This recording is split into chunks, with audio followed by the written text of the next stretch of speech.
So you're buying a new home and you want to incorporate maybe some smart home elements into it. Well, I've had like every smart home device. I'm a bit of a nerd about it, so I'm going to break down what to do from my knowledge here today. And by the way, my name's Chad Leonberg and I run a local real estate team. We've helped thousands of families buy and sell real estate. If we can help you out in any way, feel free to hit me up at the contact info below. All right, so the first thing you got to do is pick your ecosystem. So there's three main ones. I'm sure there's a lot of different ways you can do this, but I would say in my experience, you really either need to go with a Google ecosystem. By ecosystem, I mean which home app are you using? Are you using a Google Home app? Are you using an Apple HomeKit, Apple Home app? Or are you using maybe an Amazon or an Alexa home app? So I've had all three of these. I would base this on two major factors. Do you have iPhone or Android? That's number one. Obviously, if you don't have iPhone, you're not going to use Apple HomeKit. If you have an Android, it's very likely you'll use the Google Home. But however, if you do have Apple, you can use the Google Home app pretty easily. So it's kind of like one way, but not the other. And then Amazon as well, you could use on either device. So that's the first thing is, where are you at there? And then the other thing is, if you do have home speakers already, if you're maybe bringing them with you into your new home, are they Alexas? Are you used to that? Are they Google Nest? Are they Homes or whatever they are, right? Or are they HomePods from Apple, right? Do you have those? So that would be the first three things. Now, this part of the video I'll probably spend the most time on because I've had interactions with all three. At one point, there has been a mainstay of Alexa devices, and that home version, at one point, there has been a Google Home. Everything from the doorbells that are the mainstays there and the speakers, I've literally switched them all and even had the whole Apple setup. So I've actually lived and tested and been through all three.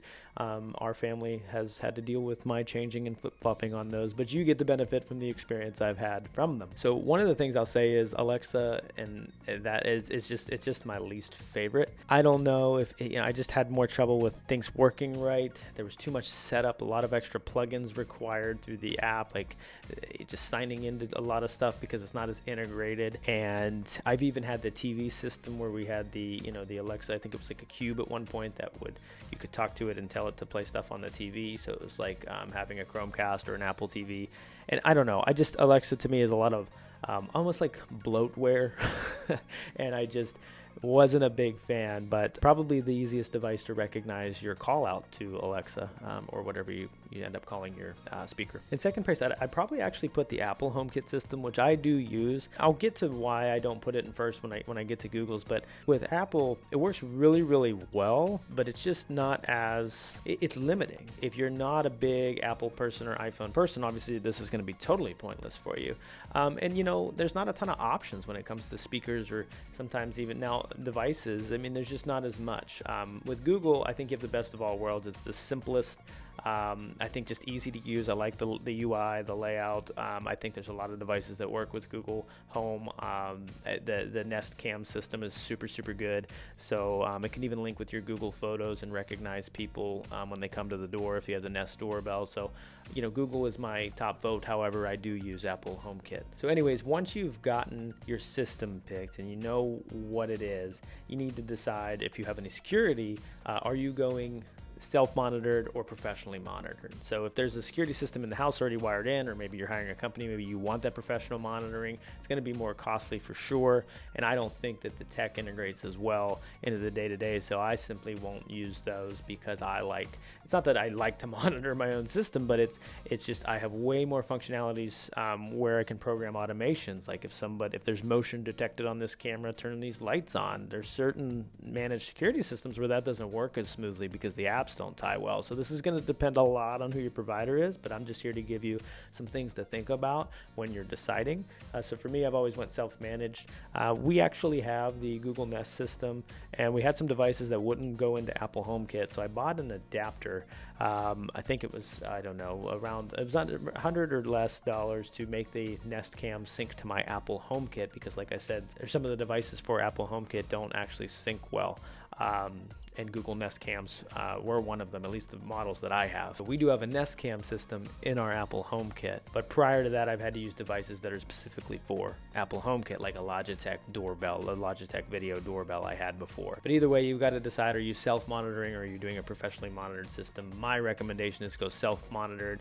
You'll probably save money. You won't have as big of monthly subscriptions. You just have to set up notifications properly. The next tip is if you're doing any smart lighting, plan that out up front. Again, obviously do these work with your home app, and there's so many different systems out there. The top two are probably Philips Hue, and I never even know how it's pronounced, if it's Gove or Govee or whatever it is. I had Philips Hue for years before Gove or Govee ever came out. I wish I had Gove, or I can't even say it if it's Gove or Govee. Correct me in the comments, I guess. But that seems much cheaper, and they have just as much or even better options for especially like fun lights, like wall hexagons and stuff like that. But every single light bulb in my house is Philips Hue.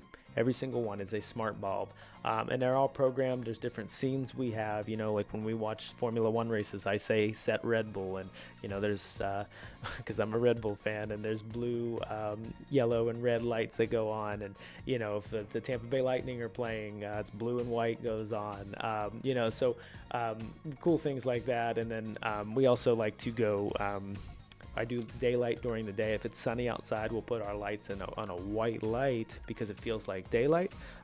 But at night, or if it's cloudy out and I don't want it to feel like a hospital, we have that warm white, going on, and a lot of different other things. One other pro tip, and I wish we could do more of it, but is late at night, if you go super just red light, your eyes, I don't know the science of this, but your eyes can calm down better in red light, basically, or let you wind down for sleeping easier than that bright white or yellow light. So if it were my choice and the kids and my wife didn't go around and change some of the lights, we would go like 9 o'clock, just red light, in the house. But anyway, make sure that the lighting system that you have is going to plug in, and maybe just map it out first on how you're going to set that all up. The next thing is, now there's a Matter standard. So it's called Matter, and if devices support the Matter standard, they'll be able to work across all the ecosystems I talked about, right? Google Home, Apple HomeKit, the Amazon. So for future proofing, make sure everything, if you're buying new, make sure it has the Matter certified sticker or emblem or whatever it is on it. That's a really, really important thing that I wish everything had back. I started building my smart home probably in 2014, 15, and a lot of this stuff didn't have that standardized thing. So there's certain older things I have that only work in this app or that app, and that's what you want to try to avoid. And that's really the whole purpose of this video, is really, I guess, making sure that I'm giving you some tips to think of so that you make sure that you don't have any, it's really frustrating when you can't just go into one app and control your whole home. When you have these different apps and different things, it creates more chaos than it's worth sometimes. And the last point is, and this is why everything being in one ecosystem is super, super important, is setting up routines and automations that make life easier. Certain times of day the lights trigger, or the doors lock at a certain time if you have smart locks that fit in your ecosystem. So you want to set up any routines that can make your life easier. Most of them have the ability to do that. Apple with shortcuts, and Google Home has a lot of these, and Amazon does as well. It's been a while since I've been on Amazon, but I think there was an IFTT or something, if this happens, then this happens type app that you could even trigger other things outside of just your home system. That's always fun too. But and with the Apple Shortcuts app, you can get pretty creative as well. So you can spend way too much time automating. My advice here is simplicity, because once you have so many automations, if you change a device or something breaks or doesn't work right, it causes a chain reaction. And I know I've at times been so overwhelmed with all my automations that I don't even want to go fix them, and I just have 6 months of it doesn't even work, so I don't know why I have a smart home anyway. But so simplicity is my biggest advice. Simple automations, don't go crazy like I have in the past. So anyway, I hope this was helpful and just giving you some kind of things to think about. Obviously, primarily, you need to know the ecosystem you're going in with. And if I can help in any way with any of these things, if you're purchasing a new home and just trying to figure out what it's going to be like, maybe the builder's including certain stuff. I know I did one where they had the Ecobee thermostat, and I just prefer the Google Nest thermostat. So I actually sold the one that the builder included and replaced it with a Google Nest. So if you have any, if you want to know what any device is like, feel free to post it down in the comments below, or feel free to get in contact with me. Happy to help you have the best smart home you can in any way that I can. So thanks for tuning in, and we'll see you around.